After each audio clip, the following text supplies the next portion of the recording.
ഞാനിപ്പോൾ നാട്ടിലാണ്. വെക്കേഷനൊക്കെ ആയ കാരണം നാട്ടിൽ കുറച്ച് ദിവസം നിൽക്കാമെന്ന് വിചാരിച്ചാൽ നിൽക്കും. അപ്പോൾ ഞാൻ അനിയത്തിയുടെ അടുത്താണ് ഞാൻ നിൽക്കുന്നത്, കൊടുങ്ങല്ലൂർ. അപ്പോൾ ഇവിടെ അടുത്തൊരു അമ്പലത്തിൽ ഉത്സവം ഉണ്ടെന്ന് നമുക്ക് ജസ്റ്റ് ഒന്ന് അങ്ങോട്ട് ഇറങ്ങാമെന്ന് പറഞ്ഞിട്ട് നമ്മൾ വൈകുന്നേരമൊക്കെ ആയപ്പോഴത്തേനും റെഡി ആവാണേ. അപ്പോൾ പിള്ളേർ സെറ്റായിക്കൊണ്ടിരിക്കാം. അപ്പോൾ സുബ്രഹ്മണ്യൻ്റെ അമ്പലമാണ്. അപ്പോൾ കാവടിയും അങ്ങനത്തെ സംഭവങ്ങളൊക്കെ ഉണ്ടാവും. ഉത്സവമൊക്കെ കണ്ടിട്ട് കുറേ നാളായി. അപ്പോൾ നമ്മൾ ജസ്റ്റ് ഒന്ന് പോകാൻ കുറച്ച് ദൂരം നടക്കാനുണ്ട്. അപ്പം അങ്ങനെ നമ്മൾ നടന്നു പോകാമെന്ന് വിചാരിച്ച് അങ്ങനെ ഇറങ്ങിയതാണ് പിള്ളേരെയൊക്കെ കൂട്ടിയിട്ട്. അപ്പോൾ അമ്മയും ഗീതും ലച്ചും കിച്ചും ചെക്കനും എല്ലാവരും ഉണ്ട്. നമ്മളിങ്ങനെ നടക്കുകയാണ് കേട്ടോ. നല്ല രസമുണ്ടായിരുന്നു കേട്ടോ നടക്കാനായിട്ട്. വലിയ തിരക്കുള്ള സ്ഥലമൊന്നുമല്ല. അപ്പം അങ്ങനെ നടന്ന് നമ്മൾ ഈ പാടമല്ല, ഇവരുടെ ഈ ഒരു ഏരിയ എന്ന് പറഞ്ഞു കഴിഞ്ഞാൽ ഈ എന്താ പറയുക, തോട് പോലെയുള്ള സ്ഥലമാണ്.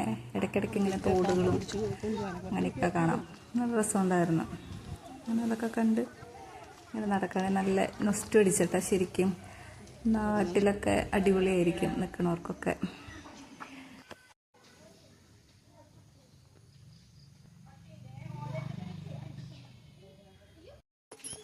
ഭയങ്കര ഇഷ്ടമായിട്ടാണ് ഇങ്ങനെ നടക്കാനൊക്കെ.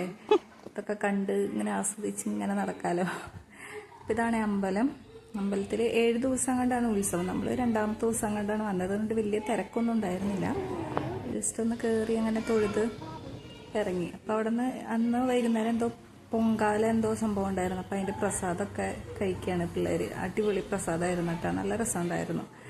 നമ്മൾ വീട്ടിലുണ്ടാക്കി കഴിഞ്ഞാൽ ഈ ഒരു ടേസ്റ്റ് ഒന്നും വരില്ലേ. പക്ഷെ അമ്പലത്തിൽ നിന്ന് കിട്ടുന്ന പ്രസാദമായ കാരണം നല്ല രസമായിരുന്നേ.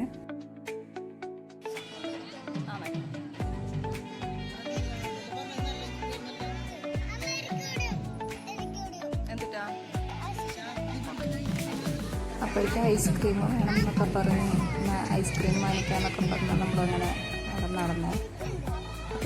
അപ്പോൾ ഈ പെട്ടി വണ്ടിയിലൊക്കെ കാണുന്ന ഐസ്ക്രീം എവിടുന്ന് വെക്കാത്തുണ്ടോ ഒരു പേരൊക്കെ ആയിരുന്നു. അപ്പോൾ നമ്മൾ അതൊന്നും വാങ്ങിയില്ല. എന്നിട്ട് ഒരു ഷോപ്പിൽ പോയിട്ട് അവിടെ നിന്ന് ഐസ്ക്രീം വാങ്ങി.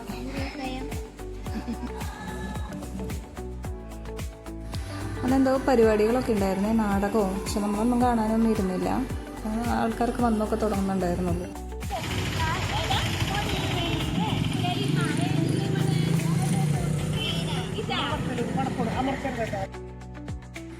അങ്ങനെ എല്ലാവർക്കും ഓരോ കളിപ്പാട്ടൊക്കെ വാങ്ങിക്കൊടുത്ത് നമ്മൾ തിരിച്ച് വീട്ടിലോട്ട് നടന്നിട്ടാണ്. അമ്പലത്തിലോട്ട് നടക്കാനായിട്ട് അധികം ദൂരം ഉണ്ടായിരുന്നില്ല. തിരിച്ച് നമ്മൾ മെയിൻ റോഡിൽ കൂടെ വന്നപ്പോഴത്തേന് 2-3 കിലോമീറ്റർ ഉണ്ടായിരുന്നു നടക്കാൻ. നല്ല രസമായിരുന്നു.